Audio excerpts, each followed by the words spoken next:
અમેરિકામાં એક નદી કિનારે કેટલાક યુવાનો બંદૂકની મદદથી નદીમાં તરતા ઈંડાના કોચલાને નિશાન બનાવીને તાકતા હતા. એમણે ઘણા પ્રયત્નો કર્યા, પરંતુ નદીના વહેણને કારણે એ નિશાન તાકી શકતા નહોતા. એમણે જોયું કે દૂરથી એક સાધુ એમના પ્રયાસોને જોઈ રહ્યા છે અને એમના ઉપર હસી રહ્યા છે. તો તેમણે સાધુને ચેલેન્જ આપી કે તમે આટલું હસો છો તો શું તમે જાતે નિશાન લગાવી શકશો? એ સાધુએ ખૂબ વિનમ્રતાથી બંદૂક હાથમાં લીધી અને એક પછી એક બહાર નિશાન લગાવ્યા અને બધા જ સફળ રહ્યા. સાધુની આ નિશાનીબાજી જોઈને તો પેલા લોકો ચોંકી ગયા. એમને થયું કે જરૂરથી આ મહાશય નિશાનેબાજ હોવા જોઈએ. પણ સાધુએ તો કહ્યું કે મેં જીવનમાં ક્યારેય બંદૂક પકડી નથી, પરંતુ હું જે કંઈ પણ કરું છું તેમાં મારું સમગ્ર મન લગાવી દઉં છું.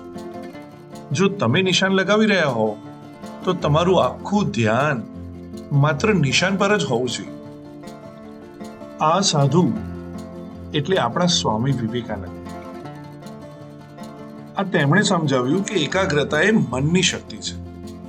જો આપણે આપણા મનને કેળવીએ અને તેને એક જ જગ્યાએ સ્થિર રાખતા શીખીએ ને તો દુનિયાનું કોઈ પણ કામ અશક્ય નથી.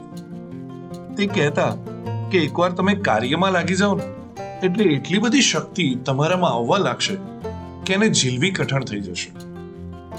આજના જમાનામાં જ્યારે આપણું મન ખાલી અમુક સેકન્ડ્સ પૂરતું જ કોન્સન્ટ્રેટ થઈ શકે છે, ત્યારે આપણા માટે એકાગ્રતાનું રહસ્ય ઉતારવું ખૂબ જરૂરી થઈ જાય છે.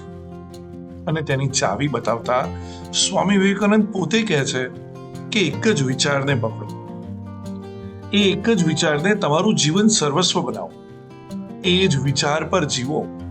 તમારું મન, મગજ, સ્નાયુઓ, આત્મા, તમારા શરીરનો એક એક અવયવ એ જ વિચારથી ભરપૂર કરી દો. સફળ થવાનો આ જ માર્ગ છે. આ વાત હું તમને એટલા માટે કહું છું કે આવતીકાલે એટલે કે 12 જાન્યુઆરીએ સ્વામી વિવેકાનંદનો જન્મદિવસ છે.